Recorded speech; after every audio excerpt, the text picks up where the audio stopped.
Good afternoon, children, and this is the first update or reading vlog for the Marching Mammoths readathon that's going on the month of March, where me and a few other people are reading books over 800 pages. And I forget that with books this long, there's always going to be a lot of emotions, whether that be a lot of good character development, a lot of tedium, a lot of stuff.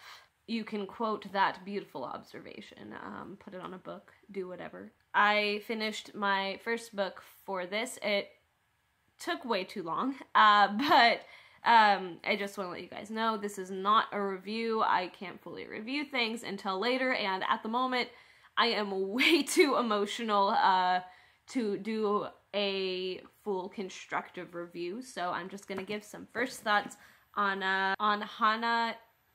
I'm so sorry, I'm gonna butcher this. Hanya Yanagihara, her book A Little Life, that was shortlisted for the Man Booker Prize in 2015, I want to say. This book, I didn't know, had such split reviews, which makes sense. A book this long, where you spend this long with characters with a certain plot, following things, getting invested, you're either really going to love the outcome or you're really going to hate it.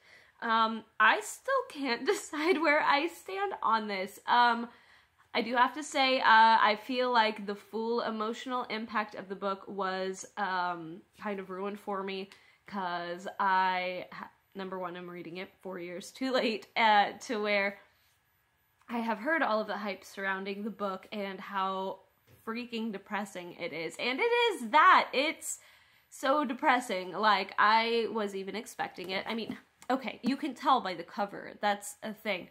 But, like, it was one of those things, I was 200 pages into the book, and something really happy happens, and I'm just like, oh no, what's gonna happen next? Like, see, I couldn't enjoy the full roller coaster of emotions that came with it, because I just knew it was all going to be awful. Yeah, this one made me cry quite a bit. So I feel like what's going to be ending up is I'm definitely going to be on the more positive side once I let all of this sink in. Because, I don't know, normally I have a soft spot for books that do invoke that much emotion in me. I had a point to where I called my boyfriend screaming, calling this book every terrible name under the sun, because I just hated what it was doing to its characters.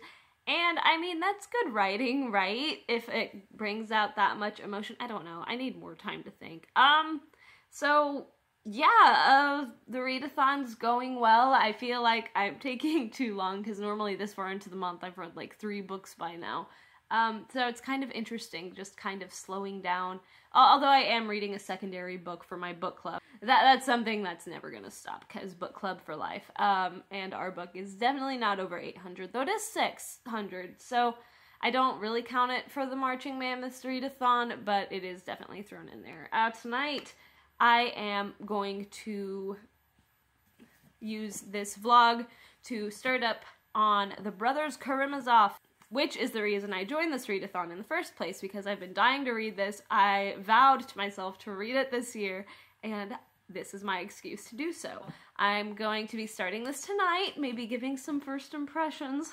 We'll see how the night goes. I'm hecka tired. I think I got like 2 hours of sleep last night. I don't even know why. It's because I finished this book, probably. It just depressed me too much where I couldn't sleep. So yeah, Marching Mammoths, here we go. I'm super enjoying this readathon, so thank you to the people who have made it. Let's get to reading book number 2. Sorry, I've read like a paragraph, and it's just the introduction, but I read something really cool I wanted to share, and it was talking about Dostoevsky's, sorry, I'm probably always pronouncing his name wrong, it sounds different every time I say it, I swear, but about his life, and it's saying his main thing was to find out the mystery of man, and I really loved this quote. Man is a mystery. If you spend your entire life trying to puzzle it out, then do not say you've wasted your time. I occupy myself with mystery because I want to be a man. I just really liked that. In his works, he is not too descriptive on landscapes, on settings or character chapters or like that kind of stuff. It's more of the description of the self, and I really, really like that because, you know, I love those spicy, sexy, developed characters. So I'm already excited. Anyways, here we go. Alright, so it is way too late at night, and I am now 150 pages into this, almost done with part 3, and oh my gosh. I mean, I did not expect this much drama right off the bat. Oh my gosh. Like, I am here for this book. So this is a book about the most messed up family ever, and I am here for it. Like, sorry. It's been a while since I've had a book make me laugh out loud, and just the absurdity of some of these situations is just getting to me. I'm loving this. I am loving every single horrible character. Alexei, our protagonist, has some very similar vibes to the lead in The Idiot, also by Dostoevsky, so I'm looking forward to see where that goes. It's not spot on, but they're vibing, I feel like. For this one, I'm planning on reading at least 150 pages a day. It's 1,050 pages, so if I keep that up, I should have it done in a week. Maybe overread a bit more some days, because this one was difficult to put down. So I'm just way excited to get into this, way excited to learn as much as I can about all of these crazy characters. Oh my gosh, like, I forget that his writing and his situations, like with The Idiot, had me expressing out loud very often, and I'd be like, what? And I'd be like, and I'd be like, oh no, she didn't, like I'm watching a reality show. And you know, it's kind of like that. Like, it's one of those things where you're just watching a train wreck of a reality show and enjoying every bit of it. Oh, it's terrible. But I'm loving this so far. I'm way excited to get more into it. I'm going to bed. It's late. So this thus concludes my first update for the Marching Mammoths readathon. Do follow on for more. This is going to be exciting.